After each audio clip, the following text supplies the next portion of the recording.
Olá, boa noite. Está no ar o Bitcoin News, o resumo dos fatos, com reportagens, entrevistas e o resumo das principais notícias do dia.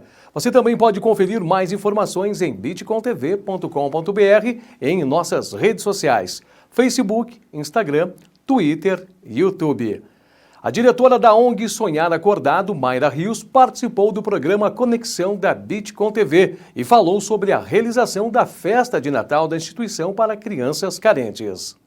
É uma ONG internacional, ela surgiu no México em 98, com adolescentes de 16, 17 anos e tem vários projetos dedicados a crianças. Então, o principal deles é a festa de Natal, né? Mas tem vários projetos durante o ano também. Aqui em Caxias surgiu em mais ou menos 2003 e por mais ou menos 10 anos a gente fez apenas a festa de Natal e hoje a gente tem outros projetos também, como Amigos para Sempre, que tu fica o ano inteiro com a criança nos sábados, né? Que é um projeto daí contínuo. Tem o Superação, onde a gente reforma colégios, pátios, escolas, enfim, né? E agora eu tô falando da festa de Natal porque a gente precisa de voluntários para realizar a festa, né? Propriamente dito, Mayra, o que é essa festa de Natal? Porque ela acontece num formato, numa proposta diferenciada e com o olhar do que deveria ser o Natal, sempre para as pessoas mais necessitadas, para aquelas pessoas que precisam de uma acolhida. Acima de tudo, a acolhida. Mas, enfim, o que vai ser essa festa de Natal que vocês estão organizando para quase 300 crianças? Isso aí. Então, assim, a ONG também ela tem inspiração católica. Então, todo ano a festa tem um tema, a gente trabalha com um tema. Esse ano é gratidão. Então, o que é importante frisar? O voluntário que vai lá ficar com a criança, o pessoal pensa assim, mas é só um dia no ano que a pessoa vai lá fazer o bem. Na verdade, não, porque tu tem que ter toda a inspiração durante o ano e antes da festa a gente faz uma formação de voluntários, onde a gente debate o tema, passa informações da festa para já ir criando dentro daquele voluntário aquele espírito do tema, né? Então a gente está fazendo uma campanha nas redes sociais para o pessoal gravar um vídeo escrevendo o que é gratidão para ele já ir pensando no tema. Entrando no clima. Entrando no clima, exatamente. Para quando ele for lá e ter o contato com a criança, muito mais do que brincar, do que ficar com a criança naquele dia, auxiliando ela, é ter um momento de passar um valor realmente para aquela criança, né? Não um valor financeiro, material, mas um valor sentimental. Isso, é espiritual. Espiritual. Então, a gente conversa antes, faz essa formação de voluntários, para no dia o voluntário que ficar com aquela criança passar um pouquinho, né, da experiência dele e colocar uma sementinha ali naquela criança com aquele valor, que esse ano é gratidão. Mara, só para pontuar também para quem está nos assistindo, ocorre no seminário Nossa Senhora Aparecida, durante a tarde que é feita a festa. E como que funciona em relação à inscrição? Também tem toda essa questão, isso é para o voluntariado também? Explica para gente. Sim, a gente precisa fazer a inscrição até para se preparar por um número de pessoas, né? O nosso ideal é ter um voluntário por criança. Que aí tu consegue dar atenção exclusivamente para uma criança, porque às vezes duas, né, mas elas têm bastante energia, enfim. Então, o ideal é que tenha um voluntário para cada criança. Certo. Né? A festa em si, ela acontece da 1h às 5h. O voluntário tem que chegar lá 12h30, que a gente passa algumas orientações, para quando as crianças chegam pontualmente a 1h, ele já estar lá à disposição, né? Então, a gente precisa fazer essa inscrição, que tem o link nas nossas redes sociais. No Face é Sonhar Acordado Caxias do Sul e no Insta é @sonharcaxias. Lá tem o link de inscrição e lá tem todas as informações, enfim, e tem uma contribuição de valor também, né? Então, além de tu doar o teu tempo, tu doa uma pequena quantia que é para pagar os custos, né? Com certeza. Até lá tá dividido se eu já tenho camiseta ou não, que é a camiseta branca oficial do voluntário, né? Então, para quem não tem a camiseta ou quer pegar uma camiseta nova, o valor é R$40. Para quem já tem a camiseta é 30.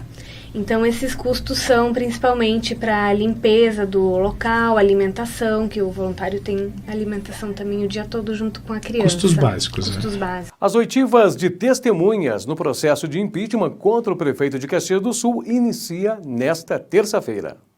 A comissão processante da Câmara de Vereadores informa que as audições para testemunhas no processo de impeachment contra o prefeito Daniel Guerra serão transmitidas ao vivo pelo Facebook, através da página oficial da Câmara Municipal.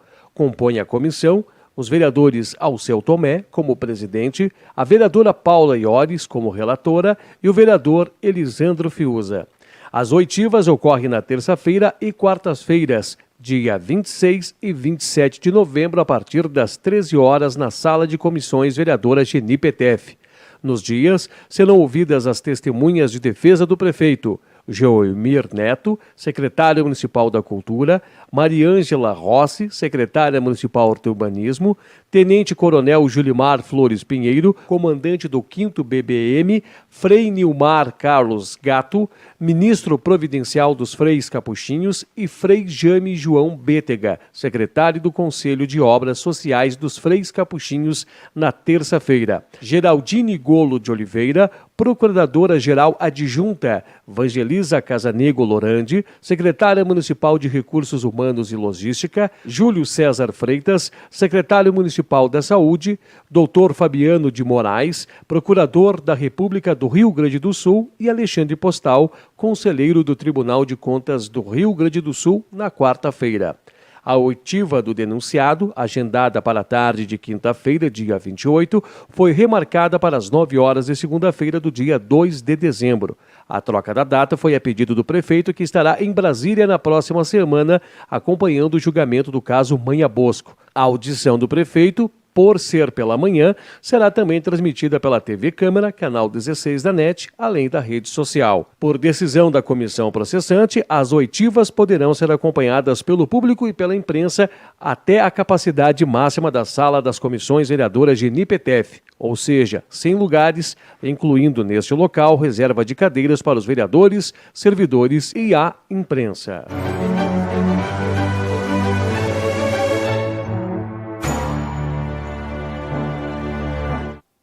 O segundo seminário regional Reinventar foi destaque do programa Conexão da Bitcom TV. As coordenadoras do evento, Mariana Selbach Castilhos e Simone Selbach, comentaram sobre a importância da realização do seminário.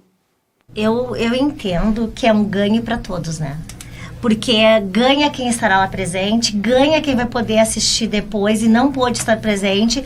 A gente ficou muito feliz que os ingressos esgotaram, mas nós temos muitas pessoas até hoje nos perguntando quando é que é, eu perdi a data, não tem mais vaga. Então também vai ser uma possibilidade, não vai poder assistir ou participar de tudo, mas vai participar de parte. Agora eu entendo que é um ganho para toda a nossa cidade e para a região. Nós vamos ter pessoas de várias cidades, vai ter gente de Caxias, vai ter gente de Lagoa Vermelha, vai ter gente de Lajeado, vai ter gente... Então, as pessoas estão vindo para buscar conhecimento. Mesmo assim, a gente não atende toda a demanda. É uma lindeza a gente ter a parceria da Bitcom neste momento, porque o conhecimento precisa ser compartilhado. Com certeza, a educação, ela é tudo, é a base de qualquer coisa dentro da nossa sociedade, Leandro Adamati. Pois é, eu até ia fazer esta intervenção, pegando como eixo entre reinventar, o seminário Reinventar, entre seres e saberes, a educação como potência. Realmente se fala muito de que tudo passa pela educação. O nosso futuro requer um investimento na educação. Mas me parece que é um conceito muito amplo de educação. Não é só essa questão do conhecimento, do saber, mas acima de tudo princípios, valores. Então eu vejo que tem partes importantes da escola, partes importantes da família nesta construção e da sociedade. Eu elencaria um tripé, porque se nós não pensarmos na educação e não investirmos na educação, não sei se existe essa palavra no dicionário, né? Nós seremos um povo se deseducando. E quando nós perdermos a educação, nós teremos perdido a nossa essência. Eu entendo que o que tu fala é fundamental, e a gente sabe que isso é amplo nos discursos, mas efetivamente Na prática. não ocorre, né? Eu acho que esse tripé ele tem que andar cada vez mais unido. A família, a escola, né? E o poder público investindo e querendo essa mudança.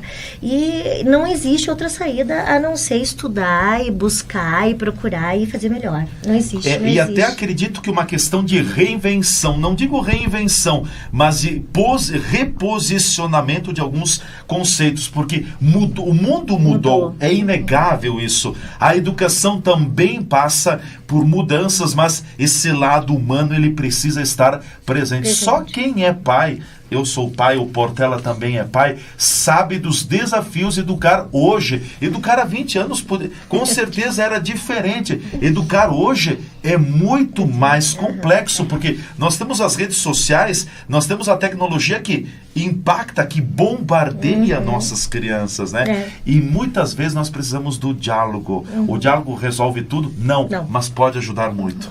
E sabe que uma das nossas grandes intenções nesse sentido é poder pensar para além do que a gente já tem construído como estereótipo de infância, né? Porque para passar por isso, por essa reinvenção, a gente tem que pensar que crianças são essas que estão conosco nesse mundo atual. Então, a linha de entrelaçamento entre tudo que está sendo proposto no seminário é para a gente poder pensar na potência da educação, mas na potência das crianças que vêm para essa educação. E complementaria, a nova Base Nacional Comum Curricular, ela coloca da educação básica de 4 a 17 anos o protagonismo infantil e juvenil. Então, olharmos para a criança e para o jovem como centro do processo, mas também não deixarmos de olhar para o professor, que também é protagonista, esse ser que está lá na escola, que estuda, que se dedica, que promove. Esse movimento tem que acontecer para todos. A reinvenção tem que existir, mas ela é de dentro para fora. É o conhecimento, mas é um movimento interno. Acredito que é muito da questão do estímulo também. Estava pensando aqui, quando que eu tive a minha atividade na educação, no aprendizado, eu já passei a fase dos 40 anos, o professor chegava na sala de aula e era o professor quem ditava, era aquilo, né? Não havia essa interação entre professor e aluno. E o professor, ele continua sendo importante, mas hoje ele é um agente desta difusão do conhecimento. Então, o aluno hoje chega na sala de aula muito diferente do que era no passado. Chegava um Leandro que não tinha conhecimento no passado. Hoje chegam os alunos com um outro conhecimento em função do que a sociedade, do que a tecnologia proporciona, né? E por isso que nós temos que, eu gosto da palavra, do verbo, nos reposicionar nesse contexto. E poder pensar que esses alunos que chegam, eles são pequenos cientistas que, se a gente não der vazão para a criatividade, para pesquisa no cotidiano escolar, a gente mata, de alguma maneira, a potencialidade de um possível pesquisador para esse mundo. Com certeza. Com certeza. Falando um pouquinho, então, da palestra com Paulo Fock, acredito que as pessoas do meio conheçam bastante ele, mas a comunidade em geral talvez não conheça. Então, apresentem ele, por favor, Mariana. Então, Paulo Fock, ele é um estudioso, ele foi um dos construtores da Base Nacional Comum Curricular para a Educação Infantil. Então, foram 4 consultores da base, ele foi um deles.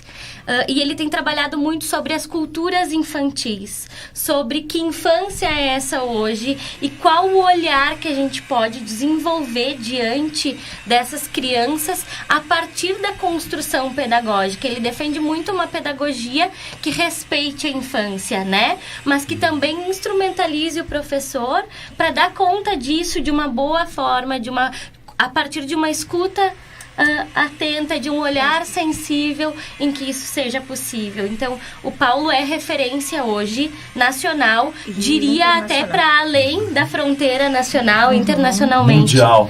Isso. Que bom. Ele é professor da Unicinos também, e ele é uma pessoa que teve a prática, ele foi professor. E ele entrou na sala da educação infantil. Então, ele traz a prática dele para os estudos, para o doutoramento dele, para o mestrado Tem dele. vivência nas duas facetas. Nas duas. Ele é muito importante para a nossa educação hoje. Eu diria um dos grandes nomes da nossa educação hoje. Reforma e restauro interno da Igreja de Lourdes é destaque no calendário 2020. O tradicional calendário de Lourdes já está circulando e, dessa vez, a reforma e restauro interno da igreja Nossa Senhora de Lourdes recebe destaque nas fotos e legendas. A 11ª edição do calendário está repleta de história, arte e devoção. As imagens mostram propositalmente os efeitos produzidos pela passagem do tempo na arquitetura da igreja, tais como rachaduras, infiltrações, manchas de umidade e intervenções passadas. A intenção é chamar a atenção da comunidade para a necessidade de conservação do patrimônio. A publicação registra as principais datas do calendário litúrgico, atividades paroquiais, citas pastorais e serviços, bem como os horários dos encontros, informações sobre as missas, o atendimento da secretaria e de contato. O projeto é uma realização da Plug Ideias em comunicação da jornalista Margot Segatti, em parceria com a sala de fotografia, pelas lentes da fotógrafa Liliane Giordano e tratamento de imagens de Sabrina Dinoné, com a editoração de Marli Superti. A produção, impressão e distribuição dos 3.000 exemplares foram custeados por mais de 30 empresas anunciantes, apoiadores e pela Paróquia de Lourdes. O calendário será vendido por R$10 nas saídas das missas da Igreja de Lourdes, São Pedro, bairro Petrópolis e Santo Sepulcro e na Secretaria Paroquial. A arrecadação será destinada para a reforma e restauro da Igreja Matriz. Informações pelo telefone 54 3222 1636.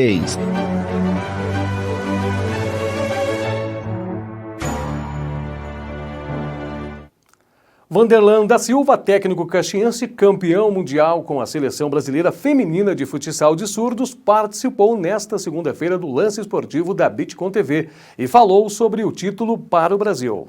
Realmente a campanha foi espetacular. A fase de grupos, que nós jogamos 3 jogos e foram 3 goleadas, e aí eu tive a preocupação a comissão técnica teve a preocupação de acalmar as meninas, né, porque aí viria quartas e finais, que seria um outro jogo, um jogo diferente, e realmente foi, porque com o Japão foi o jogo mais difícil. 2-1, né? 2-1, né? Foi o mais apertado dos jogos. Dificuldades, porque eles têm, taticamente, eles são muito aplicados, né? Então nós tivemos dificuldades de toda a ordem para conseguir vencê-los. E como é que tem sido essa experiência? Já caiu a ficha de ter se tornado um campeão mundial? Olha, eu acho que não vai cair nunca essa ficha, né? Porque é uma emoção que não tem tamanho, né? É uma realização também. Desde que eu entrei na seleção em 2012, que eu prego para elas, para surdas, que elas podem, né? Não é porque são surdas que não podem conquistar ou não podem progredir, né? E tinha muito essa de, eu sou surda, não consigo, né? Então, isso tudo, essa tecla eu bati sempre, né? De que elas podiam, né? Teriam capacidade de... Então, com essa conquista, ficou cristalizado isso, né? A autoestima delas está lá em cima, né? Agora elas podem fazer qualquer coisa, né? Com certeza, imagina se não. Bom, professor, desde 2012, então, no comando da seleção brasileira de futsal feminino para surdos. Queria que o senhor contasse um pouquinho dessa caminhada, porque eu acho assim, eu digo que eu tenho um pouco de propriedade para falar, porque eu gosto muito de acompanhar esporte, e pouco se fala no esporte surdo-olímpico no Brasil. Ganhou-se a visibilidade pela conquista de um mundial, mas eu acho que pouco se fala, né? Eu queria que o senhor contasse esse trabalho, como é que o senhor tem desenvolvido a seleção brasileira feminina de futsal. Eu estou desde 2012, então a gente conquistou o Pan-Americano em 12, Sul-Americano 13 e 14, fomos vice do Mundial em 15, aí jogamos a Surda Olimpíada em 17, futebol, conquistamos medalha de bronze, fato inédito para os esportes surdo brasileiro, e este ano conquistamos o Mundial. O fato de jogar a Surdo-Olimpíada pelo futebol é porque o futsal não é um esporte surdo-olímpico? Ou Isso, não? É porque o futsal não é olímpico, né? Então também não é surdo-olímpico. Também não é surdo-olímpico. Então elas resolveram pegar a base do futsal e montar uma equipe de futebol. E a gente foi para a Olimpíada e conquistou a medalha de bronze. Que bacana. É um fato inédito em equipe coletiva, nunca tinha acontecido. A Surdo-Olimpíada essa foi realizada onde? Na Turquia, em Samsun. Na Turquia, que bacana. 2017, Que bacana. E aí, a comissão técnica toda é um trabalho voluntário, né? Não tem recebemos o que eu acho... Isso que o professor está falando, eu recebi aqui em outubro o Mauro Caxias, que assim como o professor Vanderlan, ele é o treinador da seleção brasileira de futsal de masculina de surdos, e ele explicava, né? Porque o que acontece, para quem talvez não saiba e nos acompanhe, o atleta surdo, ele não participa da Paralimpíada, que acontece em paralelo com a Olimpíada. Então, por não ser reconhecido como um atleta olímpico, ou paralímpico no caso, não recebem verbas, não há destinação de verbas para a Confederação Brasileira de Desportos de Surdos, que é a camiseta ali que o professor Vanderlan está usando, né, professor? Sim.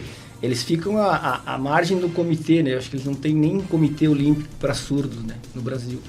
Então, até um período da história caminhava junto o paradesporto, né? E aí, no momento, os surdos se afastaram para um lado, um caminho, e o Paralímpico para outro. Para outro. E aí o surdo ficou sozinho. Ficou à margem. Então, tanto que a Surdo Olimpíada é um ano após a outra Olimpíada, né? Uhum.